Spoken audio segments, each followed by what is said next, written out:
ನನ್ನ ಹೆಸರು ದೀಪಾ.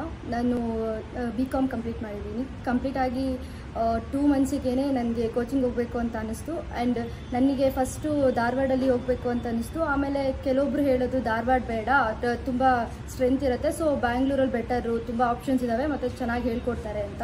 ಸೊ ನಾನು ಬ್ಯಾಂಗ್ಳೂರಿಗೆ ಜಾಯ್ನ್ ಆಗಿ ಇನ್ನೂ 2 ಮಂತ್ಸ್ ಆಗಿದೆ. ಅದರಲ್ಲಿ ಪಾಲಿಟಿ ಕಂಪ್ಲೀಟ್ ಆಗಿದೆ ಮತ್ತು ಜಿಯೋಗ್ರಫಿ ಕಂಪ್ಲೀಟ್ ಆಗಿದೆ ಮತ್ತು EVS ಮತ್ತು ಬಯಾಲಜಿ ಕೂಡ ಸ್ವಲ್ಪ ಆಗಿದೆ.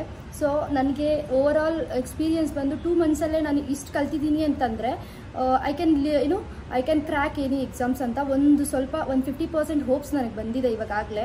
ಆ್ಯಂಡ್ ಇನ್ಸ್ಟಿಟ್ಯೂಷನ್ ಬಗ್ಗೆ ಹೇಳಬೇಕಂದ್ರೆ ಓವರ್ ಆಲ್ ನನಗೆ ಸ್ಯಾಟಿಸ್ಫ್ಯಾಕ್ಷನ್ ಅಂತ ಅನಿಸ್ತಾ ಇದೆ. ಬಿಕಾಸ್ ನನ್ನ ಕಾಲೇಜ್ ಲೈಫ್ ಹೆಂಗಿತ್ತೋ ಅದೇ ಥರ ಹೊಂದ್ಕೊಳ್ಳೋಕೆ ಸ್ವಲ್ಪ ಕಷ್ಟ ಆದ ಸ್ಟಾರ್ಟಿಂಗಲ್ಲಿ. ಆಮೇಲೆ ನನಗೇನೆ ಮೆಚುರಿಟಿ ಬರ್ತಾ ಹೋಯಿತು.